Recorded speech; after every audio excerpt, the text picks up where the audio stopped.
My name is Frédéric, and I'm a French-Canadian painter who specializes in acrylic portraits as well as landscapes.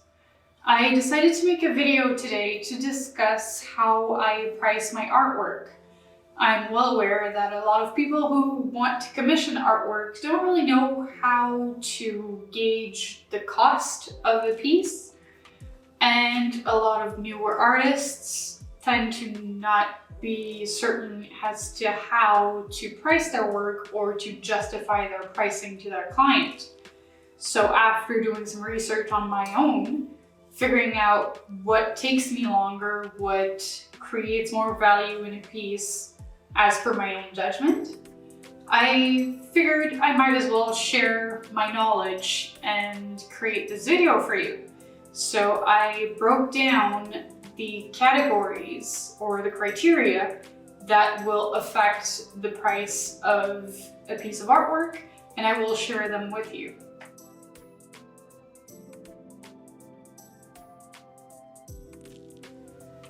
Criteria number 1. As a portrait painter, it comes to no surprise that for me the main aspect of a painting is the subject. So my price will vary depending on how many people I have to paint.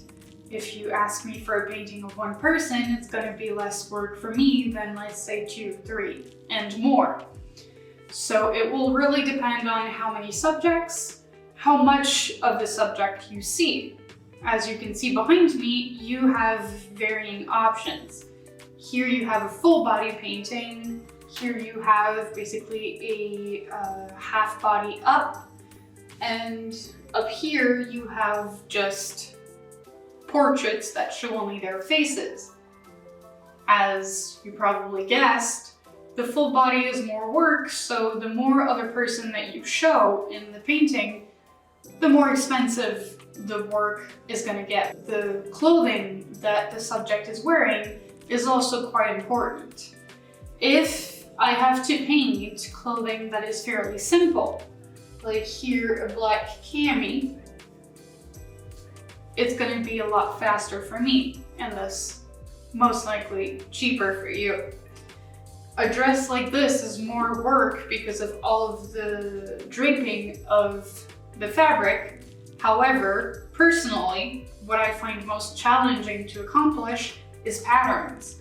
So either a pattern like so or a lace.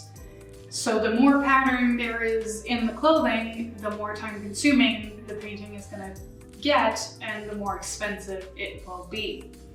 The last item in the subject category is whether the painting has to be of a very specific person.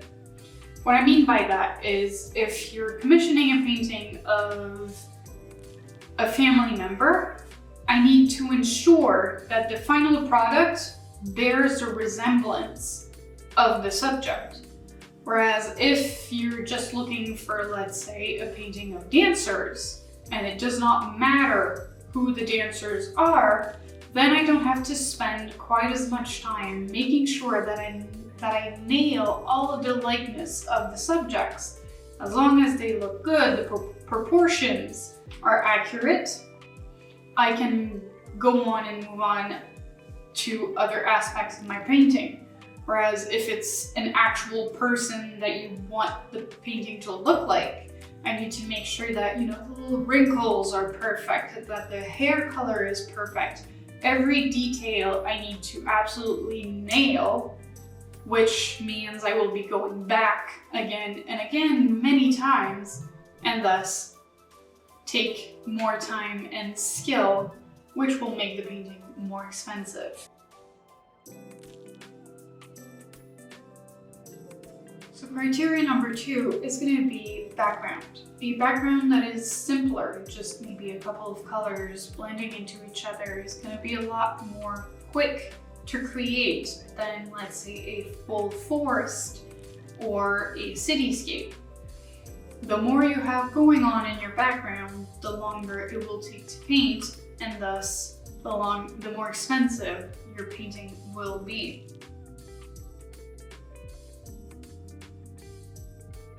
Criteria number 3 is going to be the size. Now, going smaller is not always the best option, because if you want a painting that has quite a lot going on, so a very busy background, or maybe multiple people, going smaller will actually make the task more difficult for the painter because the details are going to become very, very small. So it's going to be harder to really get them perfectly, and they will have to put in even more work. So going very, very small if you want something quite detailed is not necessarily the way to go to save money. And on the other end, if you go for something very, very big, chances are it will get more expensive. Now, the price is not the only thing that you need to take into consideration when deciding on the size. What you need to keep in mind is where the specific piece of art is going to be shown. Is it going to be on a wall that is very, very large with nothing else on it, or on a smaller piece of wall? If the wall is very large, a very small painting will probably look quite out of place. So you need to keep in mind the overall look of the space where it's going to be on display in order to decide the perfect size for your commissioned piece of art.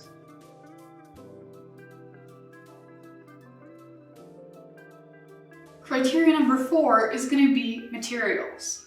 So whether the artwork you're looking for has some gel on it, some crackling or molding pastes, maybe some color of paint that your artist does not normally use, all of this needs to be taken into account when pricing the artwork.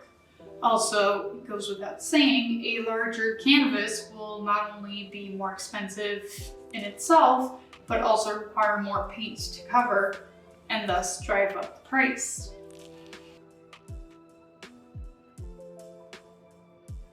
So now that we've narrowed down what the image you're looking for is going to be, your artist should be able to get to criteria number 5, which is going to be time. So depending on every little aspect that we've already discussed, the painting will take them a certain amount of time, which they will estimate based off of their previous experiences with other paintings. And they should be able to determine a price off of that.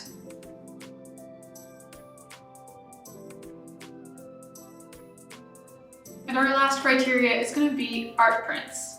I often have prints made of the paintings that I complete as a way to give people options if perhaps the original has already sold, or if maybe it was a little bit over their budget.